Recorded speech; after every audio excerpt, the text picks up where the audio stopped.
Halo Sobat Ngomin, apa kabar? Gimana rasanya 2 hari tidak berjumpa? Apakah kangen? Apakah biasa saja? Kayaknya biasa aja sih. Oke, anyway itu joke aja ya. Langsung aja, sebelum kita bahas Inter, seperti biasa kita bahas sedikit tentang Serie A. Yang pertama spesial. Wah, ini untuk jarang terjadi, tapi kali ini terjadi Battle of Relegation untuk memperebutkan tiket degradasi. Bukan memperebutkan tiket degradasi, tapi tiket bertahan, yaitu antara Spezia dan Hellas Verona. Ini beritanya. Jadwalnya belum ditentukan, tapi seperti yang pernah aku singgung, kalau terjadi playoff ini akan dilakukan di tempat yang netral, jadi bukan di kandang salah satu tim ya. Kemudian kalau kita lihat di Serie A, mereka Spezia dan Verona itu sama-sama nilainya 31 poin. Wow, kayaknya seru ini. Kemudian yang kedua Allegri. Wih, Allegri tetap ngotot bahwa Juventus itu peringkat 3. Tidak negosiasikan tentang termination atau PHK gitu loh. Ini lihat beritanya dari Lega Football Italia, bukan aku yang ngarang, nanti dikira aku yang biar ada aja nyerang Juventus. No, memang dia yang ngomong gini. Intinya adalah dia bilang gini, musim ini berakhir dengan kami berada di peringkat 3, kami ada di semifinal Coppa Italia, kami berada di semifinal Europa League. Intinya dia bilang bahwa pencapaian Juventus itu cukup bagus. Juventus itu gajinya tertinggi di Italia dan kalau nggak salah juga transfer mereka tertinggi untuk musim ini. Apakah ini cukup bagus? Silahkan anak Juve sendiri yang menjawab, karena yang aku lihat di fanbase Juve banyak yang ngata-ngatain si Allegri ini, nyindir-nyindir lah, jadikan meme dan sebagainya. Nah, tentang yang peringkat 3 itu lebih lanjut dia mengatakan begini. Bukan salah kami tentang pengurangan poin yang 10 itu. Tapi menurutku ini pernyataan yang problematik. Stop. Sebelum lanjut, ini pengumuman dulu. Kita ada giveaway. Caranya gampang banget. Kalian meluncur ke channel Ngomla. Subscribe channel Ngomla. Kemudian berikan komen di video channel Ngomla. Yang manapun itu oke. Teknis pengundiannya itu simple banget. Terdiri dari 2 tahap. Pertama, dari sekian video ini aku nanti akan undi video mana yang akan menjadi undian tahap 2. Misalnya kalau yang terpilih adalah video ini, kemudian nanti aku akan undi di antara komentar-komentar yang ada di video ini. Salah satunya akan mendapatkan hadiah pemenang. Apa hadiahnya? Kawan-kawan bisa pilih sendiri. Tinggal datang ke toko online Ngomin, itu namanya ciptaloka.com/plusngomin. Nanti aku kasih linknya. Pilih hadiahnya sendiri, yang manapun boleh, yang murah, yang mahal, terserah. Yang mana yang disukai, pilih sendiri. Nanti ongkirnya aku yang nanggung selama masih di wilayah Indonesia. Ya, simple banget kan? Silahkan lanjut. Tipsnya adalah kalau kawan-kawan ingin kesempatan menang lebih besar, komentar saja di semua video Ngomla. Jadi video manapun yang nanti terpilih, kawan-kawan tetap punya chance. Ciao guys, silahkan lanjut menonton. Pertama, apa yang dimaksud? Siapa yang dimaksud dengan kami itu? Kalau yang dimaksud dengan kami itu adalah Juventus. Mata mama kau, bukan salah kami. Masa salahnya Spezia, masa salahnya Verona? Mereka lagi sibuk mempersiapkan playoff untuk menghindari degradasi. Apa maksudnya Juventus yang melakukan pelanggaran? Oh, bukan salah kami. Itu kalau yang dimaksud dengan bukan salah kami itu adalah Juventus. Tapi misalnya jika dia mungkin ngeles, bukan. Maksudnya kami itu adalah pelatih dan pemain. Kita bahas satu-satu. Kalau yang dia maksud adalah pelatih. Apakah pelatih nggak tahu tentang manuver gaji dan manuver fee ini? Ya, karena tidak diselidiki ke arah situ. Karena yang dikenai itu kan manajemen. Ya mungkin kita tidak bisa mengklaim dia bersalah. Tapi kalau dipikir pakai common sense, masa iya pelatih nggak tahu? Oke, kemudian yang kedua, kalau dibilang pemain, bukan salah pemain. Masalah fee itu terkait langsung dengan pemain.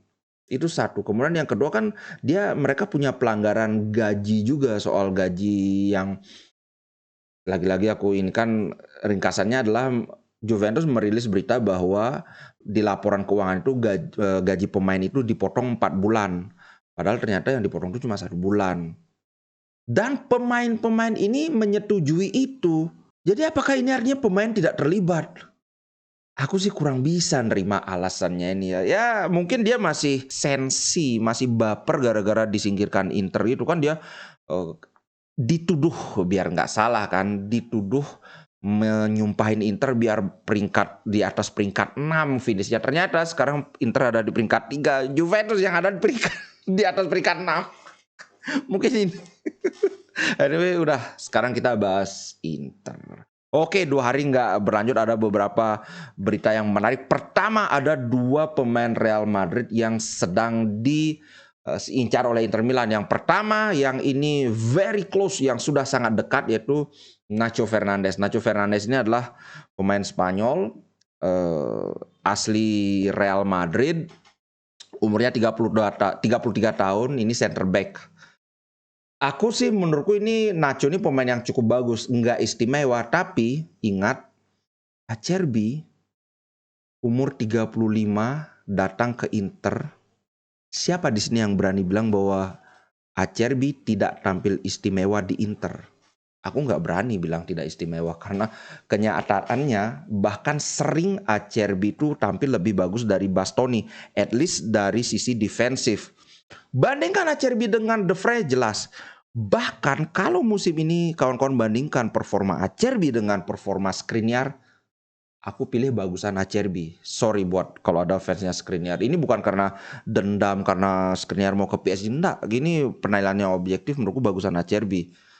Itu. Jadi aku akan semangat-semangat saja kalau misalnya Nacho Fernandes ke Inter, apalagi ya Fernandes ini kan mainnya di La Liga. Banyak yang bilang La Liga itu lebih susah dibandingkan Liga Italia.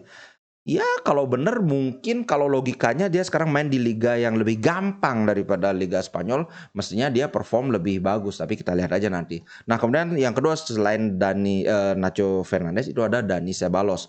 Kalau tadi itu center back, Dani Ceballos ini gelandang tengah. Dani Ceballos masih nego. Tidak seperti Nacho yang sudah hampir pasti, tapi Dani ini masih ini.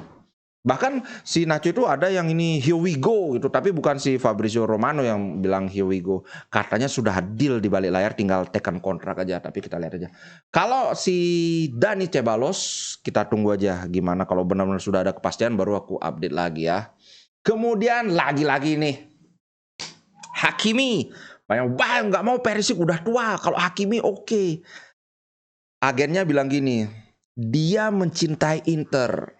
Ini aku ambil dari Sempre Inter ya.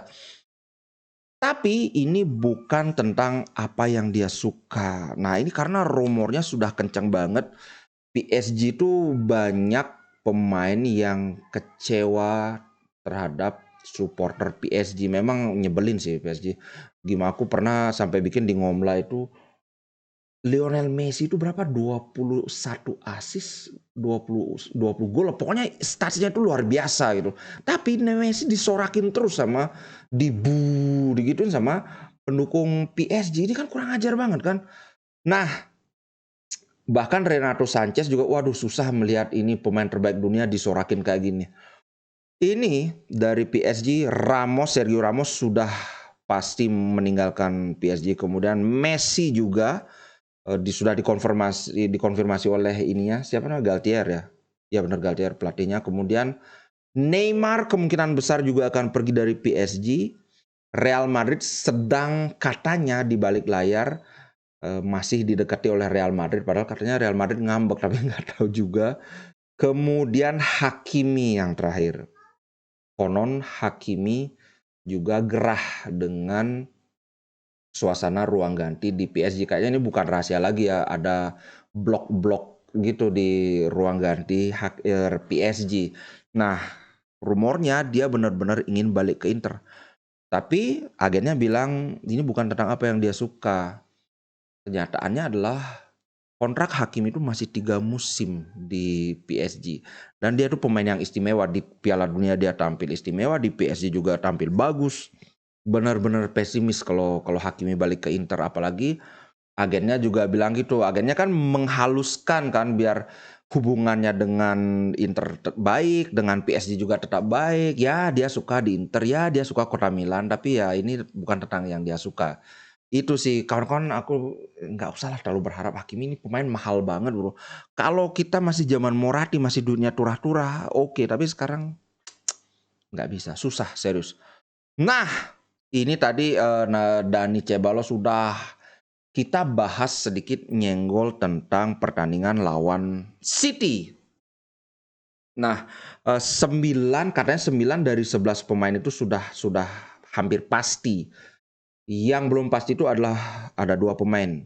Pendampingnya Lautaro, apakah Zeko atau Lukaku, dan 1 pemain di lini tengah, apakah Mkhitaryan atau Brozovic. Nah, kebetulan dua-duanya ini tampil benar-benar bagus lawan Torino, walaupun menangnya cuma 1-0. Lukaku jadi man of the match, walaupun dia tidak nyetak gol, tapi kalau kawan-kawan nonton, aku terus terang nggak nonton, aku cuma lihat ininya, highlightnya yang extended, yang highlight yang panjang, yang 10 menit itu, Lukaku memang sangat layak jadi man of the match. Kemudian Brozovic, apalagi dia ngegol. Selain dia benar-benar menguasai lapangan tengah, dia nyetak gol. Awalnya kita bahas yang mana dulu, lapangan tengah apa lini depan ya. Kita bahas lapangan tengah dulu kali ya. Sebenarnya di awal aku berpikir gini, bagaimana kalau Hakan yang memulai dari gelandang bertahan, kemudian Inter berusaha mencuri gol cepat, di babak kedua barulah Miki masuk, siapa? Brozovic masuk. Karena Brozovic, kalau kita unggul, Brozovic adalah pemain yang sangat kita butuhkan untuk menjaga tempo permainan, benar-benar piawai dalam merusak irama serangan lawan, merusak tempo lawan, itu kasarnya. Tapi kemudian aku baru ingat, Mkhitaryan kan habis cedera Pak. Sedangkan di satu sisi Brozovic mainnya bagus banget, sudah lama sudah sembuh dari cedera kan. Jadi ya aku pilih Brozo sih untuk saat ini. Mkhitaryan bukan jelek, sangat bagus malah. Cuma karena dia baru habis cedera, ya sudahlah mending Brozo. Ingat, trio Habibi sampai saat ini yang terbaik. Apalagi sekarang Brozovic udah sering ngegol. Apalagi kalau Brozovic di gelandang bertahan, maka Hakan akan didorong lebih ke depan lagi. Yang artinya Hakan akan bisa lebih banyak lagi mengancam gawang Manchester City, terutama melalui tembakan jarak jauh. Itu menurutku. Kalau aku ya udah trio Habibi, terbukti dan teruji. Nah ini lapangan tengah ya. Yang kedua, lini depan Pak. Lautaro sudah pasti nggak mungkin nggak main Lautaro kan. Tapi bagaimana dengan pendamping Lautaro? Apakah Lukaku atau Zeko? Klinsmann punya insight yang bagus sekali. Menurut dia bukan masalah siapa yang start, tapi siapa yang mengakhiri pertandingan. Dalam hal ini aku mulai berpikir, benar juga. Lebih baik Zeko yang start, Lukaku masuk di sekitar menit 55 atau menit 60. Karena kenyataannya adalah begini. Berapa pertandingan terakhir Lukaku main dari bench, begitu Lukaku masuk, dia benar-benar immediate impact, langsung memberi pengaruh positif, langsung benar-benar mendongkrak lini serang Inter. Itu satu. Sebaliknya, berapa kali Zeko masuk sebagai pemain cadangan? Nggak ada efeknya Pak. Kita tahu Lukaku adalah pemain yang sangat mengandalkan fisik. Bayangannya itu adalah ketika Lukaku masuk dengan fisik yang prima, sedangkan musuhnya itu sudah agak capek. Sedangkan Zeko, walaupun musuhnya agak capek, dia tidak memiliki keunggulan fisik itu karena memang dia sudah tua dan tidak punya atribut fisik yang bisa digunakan untuk menggedor fisik lawan. Jadi kayaknya aku agak setuju dengan Klinsmann. Lebih ke siapa yang mengakhiri pertandingan. Tapi di sisi lain pendapatnya Vieri, ini ada benar juga bahwa jangan salah, resiko yang terjadi adalah bisa-bisa Manchester City mengunci pertandingan di babak pertama. Dan terus terang ini yang terjadi ketika City lawan Madrid. Menurutku kalau dari lihat permainan itu, babak pertama itu sudah selesai pertandingan. Sudah pasti kalah Real Madrid. Takutnya nanti ini yang terjadi. Kita simpen Lukaku, Yeay, Roro babak pertama kita dihajar 2-0 atau 3-0.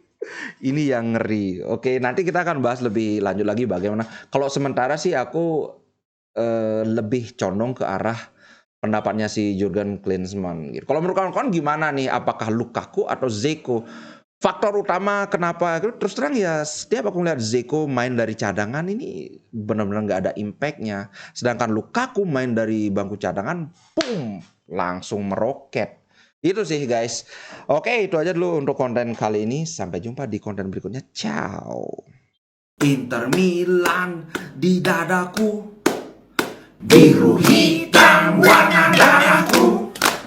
Treble winnernya Itali, tidak pernah degradasi. Inter Milan kebanggaanku.